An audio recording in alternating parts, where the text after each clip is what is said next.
Massimo Guerra qualche tempo fa è venuto da me a dirmi che aveva un desiderio profondo, che era quello di organizzare nella città di Mestre un evento dedicato al suo amico Davide Anciotti.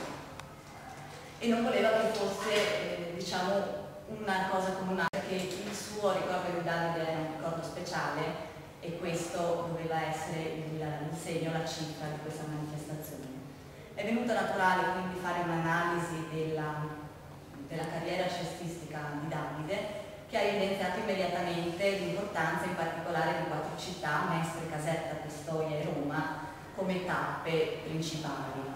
A questo punto la prima idea è stata quella di creare una rete di relazioni e alimentarla in modo tale da mettere in comunicazione queste 4 città e capire quale fosse la risposta intorno al ricordo di Davide.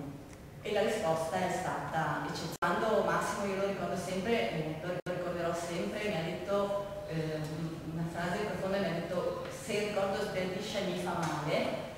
Oggi possiamo dire, Massimo, che il ricordo non sbiadisce e che Davide rimane una persona viva nel cuore della gente e un simbolo dello sport italiano. Quindi già questo è stato molto